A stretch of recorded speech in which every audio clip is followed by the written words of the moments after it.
Então, nós estamos conduzindo de uma forma que o seu cérebro vai entendendo qual é o movimento necessário a ser feito, ok? Se fosse algo fácil, todo mundo falava assim, eu vou mudar e pronto, mudei. Eu não vou ter mais ansiedade, pronto, eu não tenho mais ansiedade, né? É um processo lento, é um processo que demanda paciência.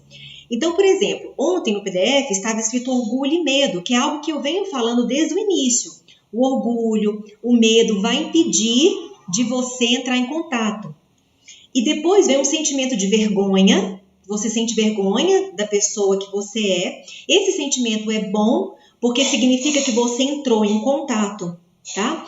Só que nós trabalhamos outras coisas também, como, por exemplo, a insônia, uma paciência, um perdão. Mas eu não posso deixar de estar frisando algumas coisas para gerar a plasticidade cerebral, tá ok? A partir de amanhã nós vamos falar de sentimentos específicos, tá? E muitas coisas agora vocês vão entendendo sobre cada sentimento. Mas o que eu preciso que fique claro até hoje é que a tentativa que nós estamos fazendo é gerar plasticidade. Por que eu falo tentativa? Porque isso depende do seu movimento, ok? Gerar essa plasticidade demanda paciência, que inclusive tem um textinho aí no PDF para vocês falando a respeito da paciência, tá? Então, o nosso eu, ele passa por uma transição. Essa transição, ela é benéfica e muitas pessoas, né, porque acabou que virou um pouco de modismo a questão do despertar, né? E foi falado muito sobre o despertar sem as pessoas entenderem o que de fato é isso. Seria um insight, uma catarse. As pessoas falam assim, caiu a ficha, entendi, que é o que nós estamos trabalhando. Essa transição para o novo eu, ela demanda esforço e tempo, tá? O que eu quero que vocês entendam é que existe uma briga interna e vocês não entendem 100% o que é falado. Por quê? Agora eu vou explicar pela ciência por que nós não entendemos e não mudamos assim que a gente ouve um conselho ou ouve uma palestra. Existe um inconsciente, existe um pré-consciente e o consciente. O consciente são as atitudes que eu sei que eu estou fazendo. O pré-consciente vai filtrar algumas coisas para que eu não surte, para que eu não dê um problema em relação a coisas que estão guardadas que eu não consegui acessar na infância, tá? O que acontece é que esse pré-consciente, ele também te defende. E não permite, às vezes, que você saia da zona de conforto porque ele quer te proteger e ele não raciocina. Então, como ele quer te proteger, ele quer te deixar num lugar onde ele já conhece. Então, vocês já viram que tem mulher que apanha do marido a vida inteira e continua? E não adianta ninguém falar nada? Aquilo ali é uma zona de conforto. Existe um ganho secundário. E por incrível que pareça, a pessoa tem um gostar, só que é um gostar que ela não reconhece. Tem outras coisas por detrás, tá? Eu quero montar uma coisa, mas eu nunca saio do lugar. Por quê? Porque existe um ganho secundário na condição que eu me encontro. Identificar esse ganho secundário é difícil, porque ele é inconsciente. Ou seja, o inconsciente, a palavra já fala, é um lugar inacessível. Então, como que eu trabalho inconsciente se ele é inacessível? Eu preciso fazer estratégias, que é o que nós estamos fazendo aqui, para que elementos do meu inconsciente abram uma brechinha, passe pelo meu pré-consciente, filtra e, por fim, venha para a minha consciência. Então, é um processo um pouquinho demorado. Por isso que as pessoas falam terapia é demorado. Sim, porque terapia não é você dar um conselho, não é você apenas ouvir uma pessoa. Existem processos para que você melhore. Entendem? Então, do primeiro dia de aula até hoje, que é o 16º, nós estávamos gerando plasticidade, fazendo com que vocês entendessem a necessidade de ser verdadeiros com vocês e etc. Tá? E agora eu vou falar a respeito, para vocês entenderem que são vários assuntos. Nós ainda vamos falar de perdão, mas eu preciso dar uma introdução sobre as desculpas. Eu preciso misturar isso, né? Esse movimento, ele foi muito bem estudado para que vocês gerassem esse movimento no cérebro, tá? Então, sobre as desculpas. Aqui nós não temos desculpa, como eu já falei várias vezes. Eu não consigo fazer isso por causa daquilo. Não existe. Mas no meu caso é diferente. Também não. As desculpas são impeditivas do meu processo de evolução. As desculpas são as muletas que eu carrego para não ser honesta e simplesmente não falar assim, eu não quero. Um exemplo. Você chega em casa tarde e tem que fazer, sei lá, uma tarefa de casa, que você está cansado, está com preguiça. Ao invés de você falar, gente, hoje eu estou cansado, estou com preguiça, o que você fala? Estou cansado demais, estou morto. Aí você vai internalizando que o seu trabalho, a sua rotina é uma coisa ruim. Por quê? Porque se você simplesmente chega e fala, eu estou cansado, vou deitar e dormir, e hoje vai ficar essa bagunça aí porque hoje não dou conta, eu estou com preguiça. Nós não temos, às vezes, a coragem de assumir essas coisas porque nós achamos sempre que é uma coisa ruim e feia. Hoje eu estou com preguiça, hoje eu não quero, estou cansado, não quero. Não, mas nós culpamos a nossa rotina. Nós começamos a falar palavras pessimistas em relação ao que nós fazemos. Eu não aguento mais, eu estou cansada. Ao invés de organizar a nossa rotina e o nosso dia a dia, nós nos queixamos. E essa queixa, ela nos adoece. Tá? Então, o meu pedido agora é, algumas pessoas já começaram porque acabou que me manda mensagem no privado e tudo mais, tá? Então, quem já começou, ok? Eu preciso que vocês façam uma lista do seu dia a dia, de tudo que você faz no dia, para a gente começar a visualizar esse movimento, tá? Para você ver se realmente você não tem tempo ou se você é desorganizado. Porque às vezes você só é desorganizado. E se organizar de uma forma que você consiga cumprir, você dê conta. E tem outro detalhe. Organizar de uma forma que você possa cumprir é estar no seu adulto. Como assim? Você precisa necessariamente priorizar as coisas e agir como um adulto. Esse dia tem que ser assim. Para eu sair da minha rotina, pode ser, por exemplo, em outro dia que não me demande as tarefas que eu já organizei. Isso é você estar no seu adulto, tá? Isso é você conseguir deixar a sua criança um pouquinho, dar limite para a sua criança e vir para o seu adulto. Então, eu quero que vocês façam essa organização em relação à sua rotina, à sua vida, às queixas, tá? Coloca no papel para a gente visualizar. Por que nós estamos fazendo isso? Porque nós estamos buscando agora uma unidade. Lembra que eu falei para vocês que a somatização, o corpo ele chama soma. E a palavra somatização significa você sentir a emoção no corpo, ou seja, você adoecer, tá? A somatização, ela acontece porque a sua mente, ela pensa, ela deseja, ela tem uma essência. Mas você age de outra forma. Você foi moldado e age de outra forma. Na tentativa de fazer unidade, porque a sua mente vai tentar fazer unidade entre o que você faz e o que você fala. Tem um post lá no Instagram, depois se vocês quiserem dar uma olhadinha lá e ler, eu coloquei, até fiz um videozinho sobre isso, tá? Na tentativa de fazer unidade, tá? E não quebrar, não fazer cisão, que o nosso corpo tem essa tendência, não conseguindo fazer essa unidade, nós começamos a adoecer de fato, sentir no corpo, sentir o problema no corpo. Então, eu preciso de autenticidade. O que é autenticidade? Não é eu sair por aí atropelando todo mundo, não. Não é. Autenticidade é eu reconhecer o limite meu e do outro, tá? E não querer demonstrar algo que eu não sou para fazer uma graça, para ser aceito, para ser amado, para pertencer. Não preciso disso. E às vezes, a pessoa que está conversando comigo pode fazer uma crítica a mim. Qual o problema da crítica a mim? Por que eu não consigo receber a crítica? Porque com certeza tem aí um orgulho ferido. Aí, então já identificamos um sentimento a ser trabalhado. Tá? E a autenticidade, ela tem muito a ver com o perdão. Agora a gente pega o gancho do perdão. Por quê? Porque a pessoa que fala eu não perdoo, ela tem o orgulho ferido. Da mesma forma daquela pessoa que não é autêntica. Por quê? Porque a palavra perdão ganhou um poder muito grande.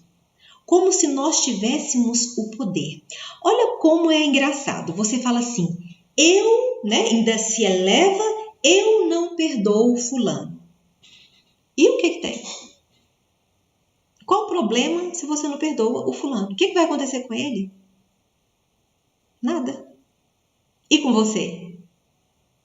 Quando você diz eu não perdoo fulano, qual foi a sua comunicação sináptica? Possivelmente raiva, mágoa, rancor, até ódio.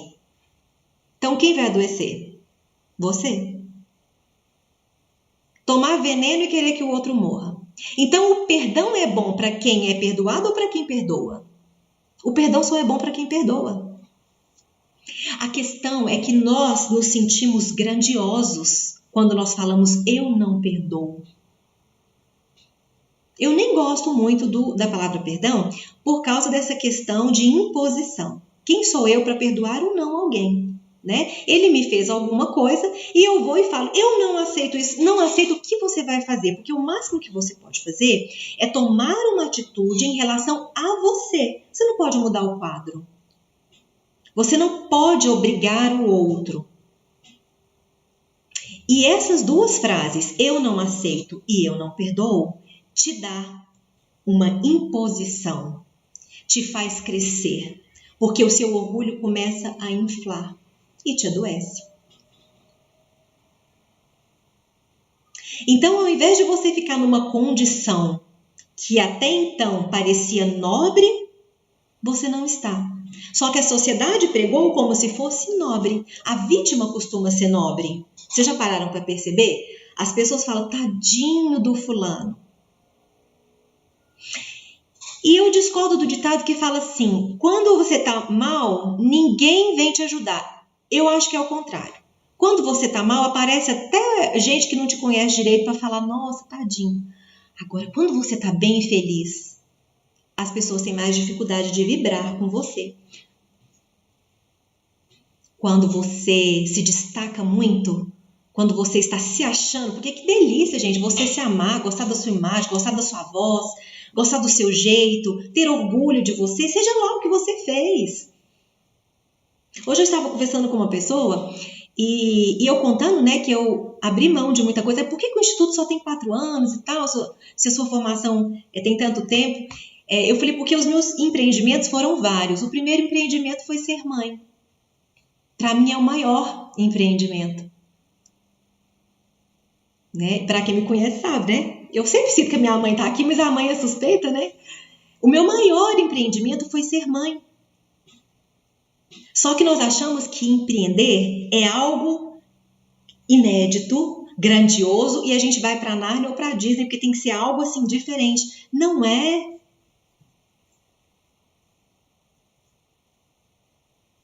Não é dessa forma, né?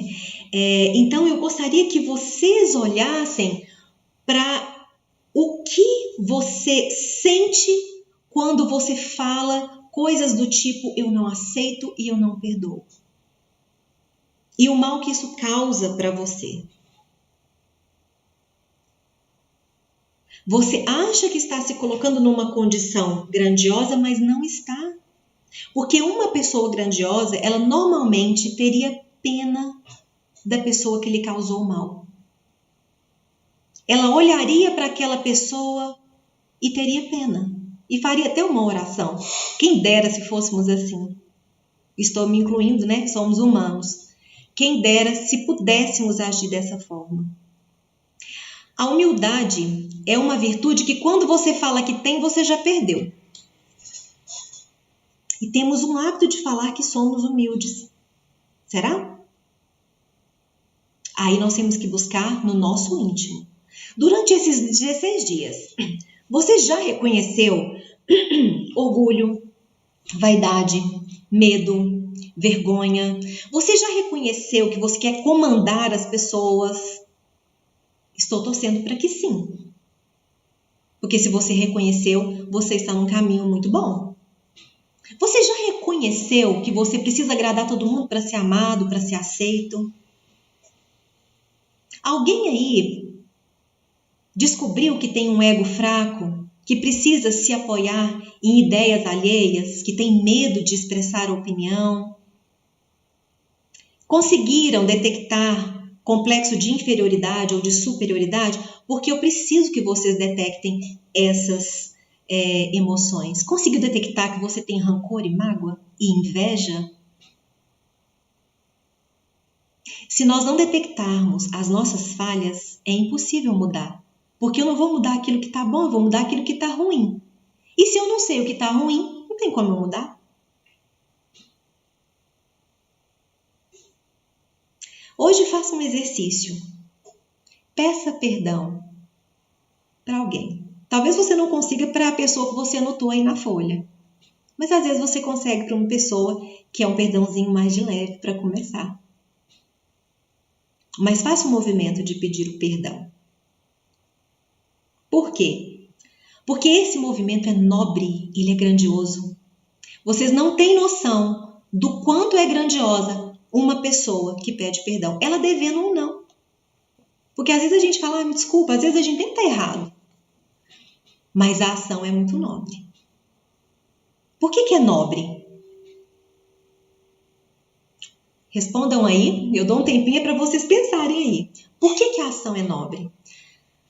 Porque tudo que nós fazemos a nosso favor, a favor do nosso desenvolvimento, da nossa saúde, é nobreza. Tem algumas religiões que falam assim, nosso corpo é o templo do Espírito Santo, já ouviram? E na linguagem científica, nós somos muito valiosos, né? O nosso corpo, ele projeta todas as emoções.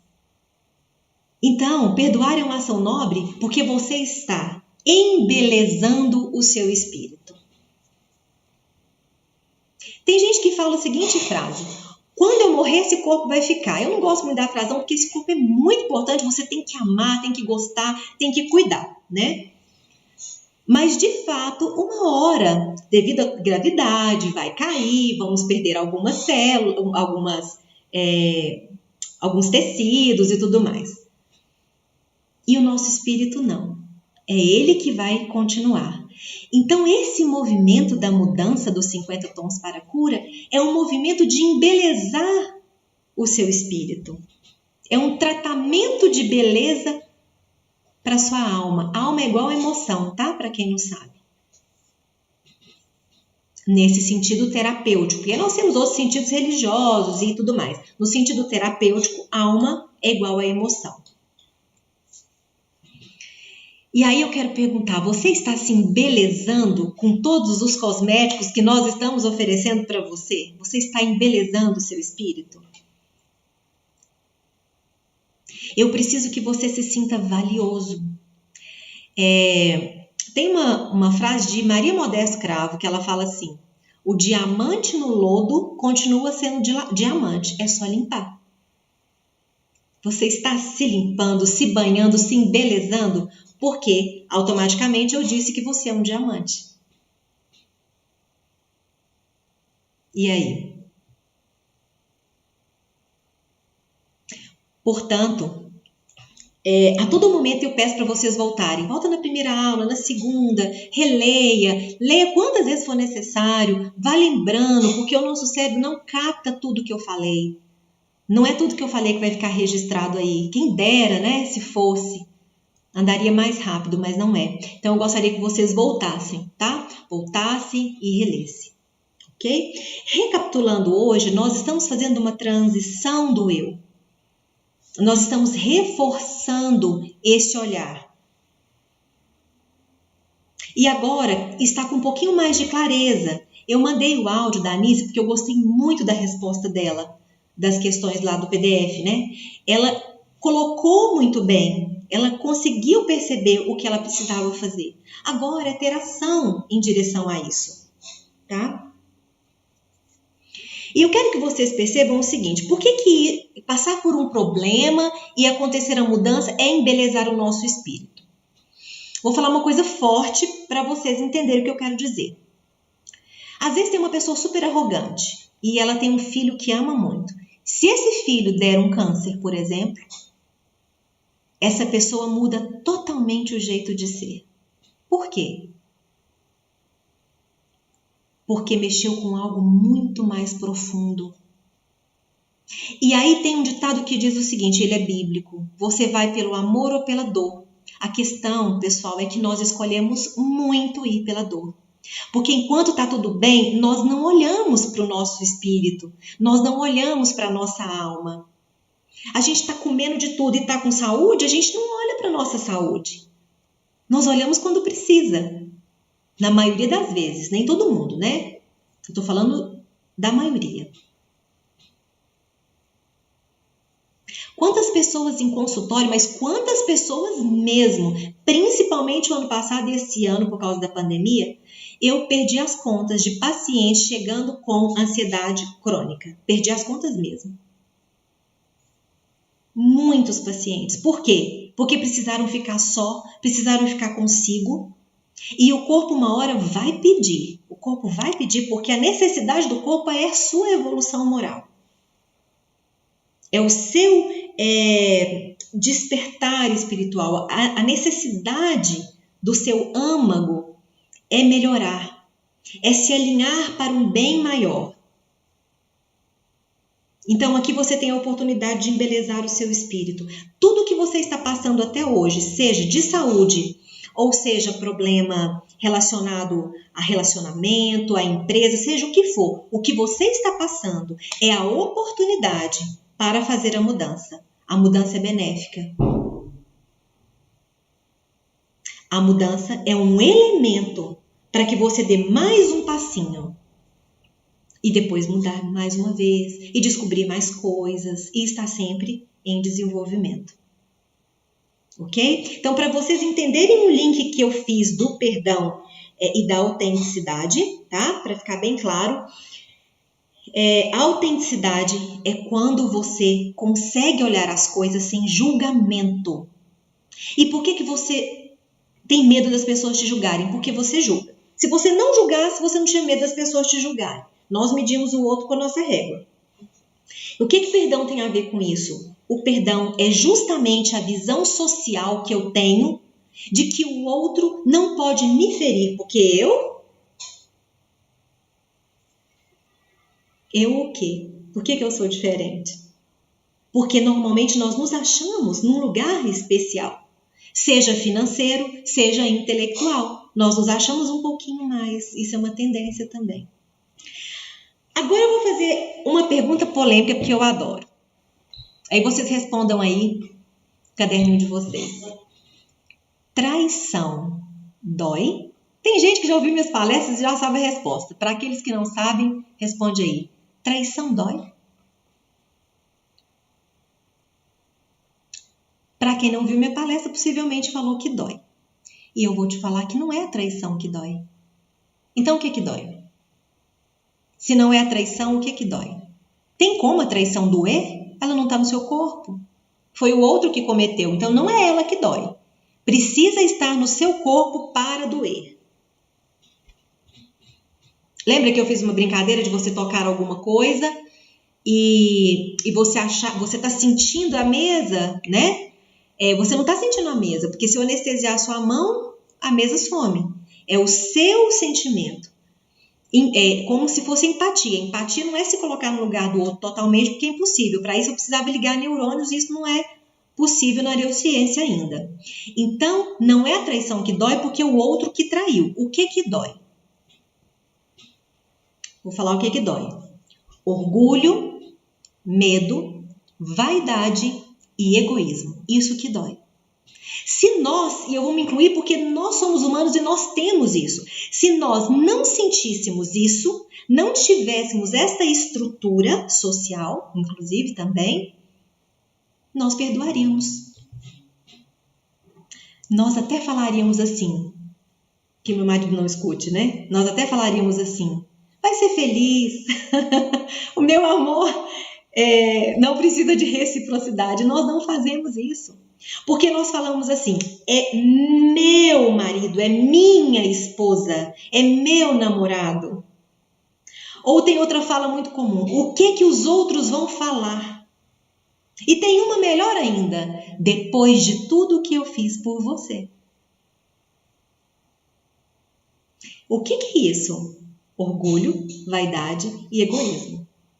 Não estou falando para você perdoar todas as traições e que está tudo bem, não. Estou falando que nós temos uma estrutura que a gente não para pensar. Nós somos moldados pela sociedade sem analisar. A gente tem uma mania de, inclusive, quando a criança está raciocinando, a gente corta a criança. Eu vou contar um episódio para vocês aqui, para vocês verem como as crianças são podadas de falar. Minha filha foi para um acampamento, e o acampamento era evangélico, né? E na minha casa a gente não tem essa visão. E ela comentando, né, no acampamento de algumas coisas espirituais, e uma coleguinha falou assim, isso é de Satanás. E a professora falou para ela assim, ela perguntou para a professora, tia, quem que é o Satanás? Porque em casa a gente não tem essas explicações, né? E a professora tentou explicar, né? E ela ficou muito confusa. Ela chegou em casa e falou assim, mamãe, a minha pequenininha, eu quero orar por uma pessoa. Eu falei, quem? Aí ela falou quem era. Eu falei, por quê, Lara? Porque, coitado, ele é muito das trevas, desse jeito que ela disse. E eu tava com pessoas junto, né? E falou assim, nossa, não fala isso. E pra, morrer o assunto, eu falei, não, deixa o raciocínio dela fluir. Só que o medo que nós temos, por quê? Porque eu falei de algo maligno. O medo que nós temos é tão grande que nós privamos. Eu quis dar um exemplo mais forte por isso. E eu queria ver onde ia o raciocínio dela. E ela começou a falar, né? Deus não é todo poderoso, então ele pode mudar essa pessoa. E começou a falar e dar a opinião dela, porque nós nunca tínhamos conversado sobre esse assunto. E ela foi conversando. Não estou falando que é certo ou se é errado. Eu estou contando uma coisa mais impactante para que vocês percebam que nós temos um hábito de cortar as crianças por medo. Aí eu vou fazer uma pergunta para você. Se não tivesse o bem e o mal, você seria bom? Se não tivesse Deus, não tivesse inferno, não tivesse bem e o mal, não tivesse nada, você seria bom? Ou você é bom porque você tem medo de ser punido? Eu dei esse exemplo para chegar aqui. Você é bom porque você é bom? Ou você é bom porque tem medo de acontecer alguma coisa com você? Espero que com esse exemplo vocês entendam o que eu estou falando de perdão. Tá? Quem dera se fôssemos como Cristo, né? E dessemos conta de, depois de tudo, oferecer o perdão. Mas nós podemos começar a massagear. Nós podemos começar a ter um outro olhar. Tem coisas que vão ser muito agravadas. Talvez a gente não consiga mesmo. Né? Nós temos aí crianças molestadas, crianças estupradas. Nós temos coisas muito fortes. Que aí você fala, eu vou perdoar? Como é que eu consigo? Eu sou humana. Eu estou te dizendo no dia a dia. O que você pode fazer para melhorar esse convívio de não se colocar numa condição de julgamento? Porque eu só não perdoo o outro porque eu julgo. Caso eu não julgasse, não aconteceria a necessidade do perdão. Não, eu julgo o outro porque ele fez algo comigo. Sim, ele fez algo comigo e eu julgo que ele não poderia fazer porque eu me coloco numa condição favorável a isso. Entendem? É algo bem complexo. Eu gostaria que ficasse bem entendido. Se não ficou, a gente fala mais sobre o assunto, tá? Vou até olhar aqui, ver se alguém comentou alguma coisa. Estou aqui com o WhatsApp, se alguém quiser comentar alguma coisa, que esse assunto ele é complexo, ele dá um choque aí, né, de ideias. Tem que concordar com a Daniele? Não. Os exemplos, não. Só as partes científicas. O perdão, a parte científica agora o perdão é bom para quem perdoa. Porque você não gera sentimentos ruins na sua comunicação cerebral e não joga isso na sua corrente sanguínea. Essa é a parte da ciência diante do perdão. Então, existe uma ciência por detrás disso. Né? Agora, os exemplos não. Os exemplos têm a ver com fé, cada um, né, tem a sua e a gente não coloca aqui em questão. Né? Mas o fato, e esse é um fato, é que se você não pratica o movimento que é chamado de perdão, porque na verdade é a palavra perdão. O que está por detrás disso? Está por detrás do perdão você deixar orgulho, vaidade, medo, raiva e rancor. Né? O perdão é só a praticidade da palavra. Porque o perdão é você deixar de lado esses sentimentos. Isso seria o perdão. Porque perdão não é esquecer. Esquecer é amnésia. Não tem jeito de você esquecer. Como é que você esquece uma coisa que te aconteceu? Esquecer não tem como. Bom, eu gosto muito da linguagem falada da forma como ela é. Esquecer, não esquece. O que você vai fazer? Você vai ressignificar. Você vai entender o processo de outra forma. Aí tem jeito. Aí seu cérebro dá conta. Agora, esquecer, você precisa sofrer uma amnésia. Não queremos isso. Então, como é que eu vou ressignificar? Eu olho para o outro e tento entender o que ele fez. Se eu não conseguir, pelo menos eu olho para mim e falo, olha, isso não vai me ferir, porque eu gosto de mim. E quanto mais eu sinto orgulho, vaidade e medo, mais eu adoeço. E é algo difícil demais de entender, porque quando alguém pega numa ferida da gente, parece que dói na alma, né? Sobe no estômago e a gente sente muita raiva. Eu tô olhando aqui se tem mensagem de vocês, não tem. Não é assim que acontece? Se alguém... Olha, eu vou dar um exemplo. Se alguém pisa no seu pé e pede desculpa, você rapidamente desculpa, ok, tudo bem. Essa mesma pessoa no outro dia pisou no seu sapato, sobretudo se for mulher, né, branco, ou pisou na sua unha encravada. Você pode até perdoá-la, mas você resmunga. Não é possível que ela não viu? Não é possível, é a unha aqui. Você fica numa raiva enorme. A atitude da pessoa é a mesma. O que mudou? O que você sentiu.